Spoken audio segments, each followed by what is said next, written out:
Yes, you must release a deadly virus around the world, around the world. Can it watch the stars? Can it watch the stars? The stars. Freakazoid, Starsky Car, please report to the dance floor. Only Starsky Car can save the world. Intergalactic, planetary, intergalactic, planetary, intergalactic, planetary,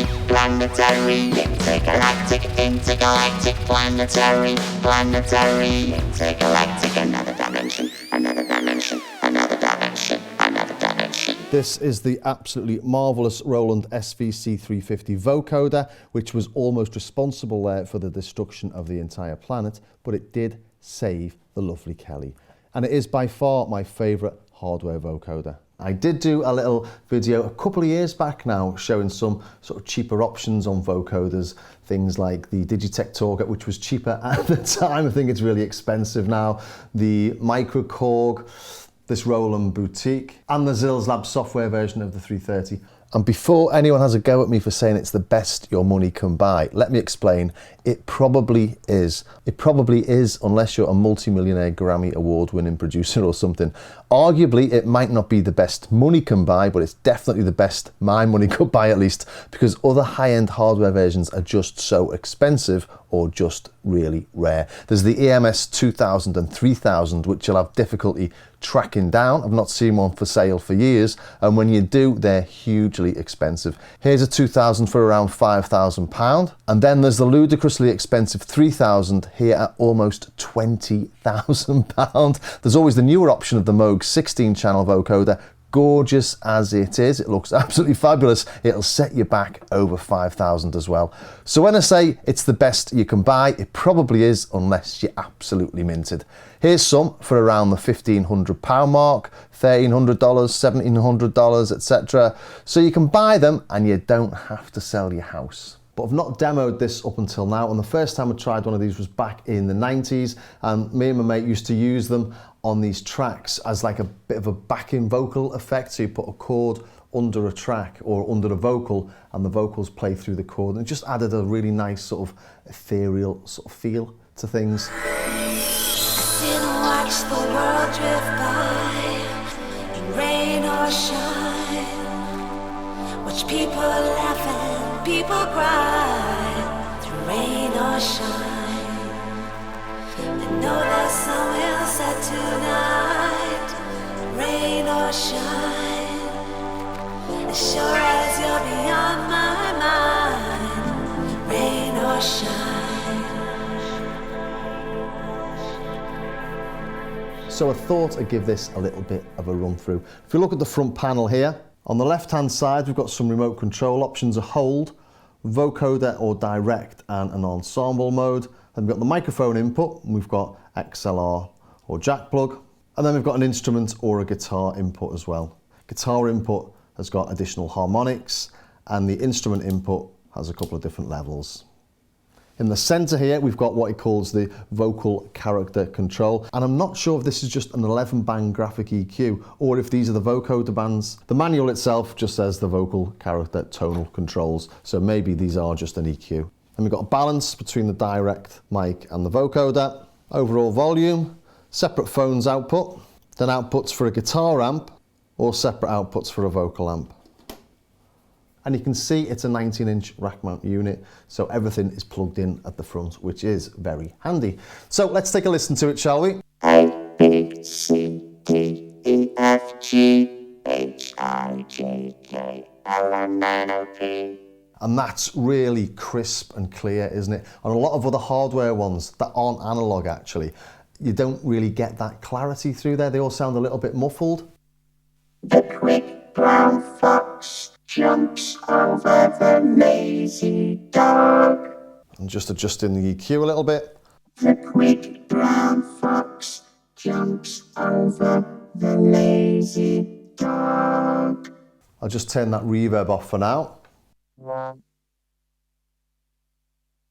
2, 3, 4, 5, 6, 7, 8, 9, 10, 11.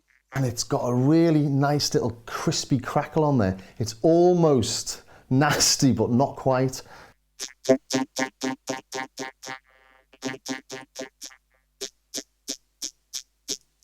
So I think that really little wispy little buzz really adds to the clarity, and nothing else I've got does that. But if I turn these down, what does it sound like? Still there, still there, still there, still there, still. And it's just disappeared there, hasn't it, when I take frequency range 8 out. And I've no idea what the frequency ranges actually are. Let's just have a listen to the central ones. Listening to the central ones. Listening to the central ones. And the lower ones. A, B, C, D, E, F, G, H. So to me, the beauty of this is the fact that you can actually understand what I'm saying. I'll probably play this back and not be able to understand anything because, of course, I can hear myself at the minute. So let's take a look at these inputs, shall we? The instrument input and the guitar input. And the interesting one here is the guitar input. Let's put the instrument into the guitar, just turn the mini log down. Okay, I've got all the harmonics out.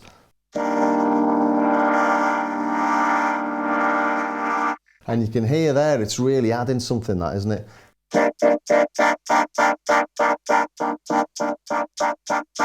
It is a little bit like an added EQ, but I think it's some sort of saturation. It says harmonics, so it's adding harmonics, isn't it? Let's try that Beastie Boys thing, using it like that. Intergalactic, planetary, planetary, intergalactic. Intergalactic, planetary, planetary, intergalactic. Actually, it's all much of a muchness, I suppose.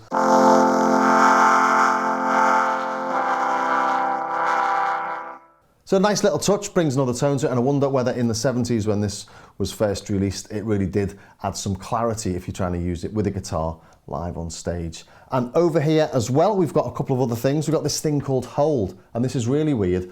It's a momentary switch that holds the input from the microphone. I'll show you what I mean. So now it's got that R spinning round in there somewhere in whatever memory it's got. And when I speak next time, it'll play the R, not what I'm saying.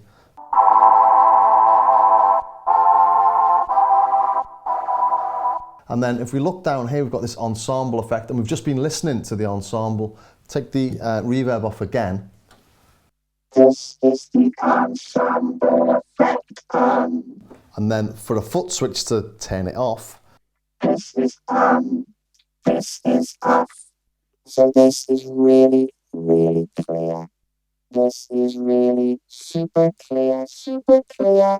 And all I'm playing on this is a sawtooth. I find the best way to get anything useful from a vocoder is to actually just play something simple through it. If I put a pad through it, I seem to want to be talking into this, but I've got a lapel mic on and it's really confusing me. Okay. So just a nice PWM pad.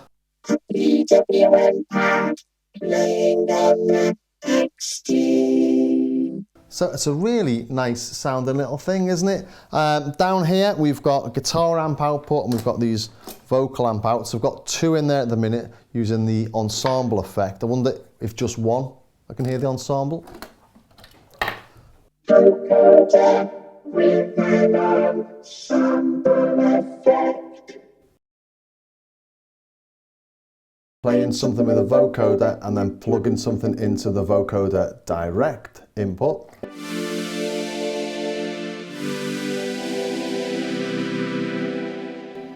I'm now just listening to the mini log.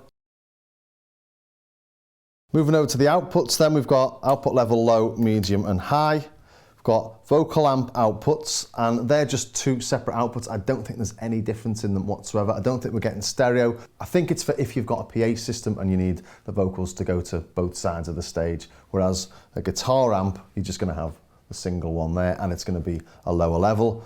Got the main volume here, and this main volume doesn't work when you've got the vocoder direct switched in.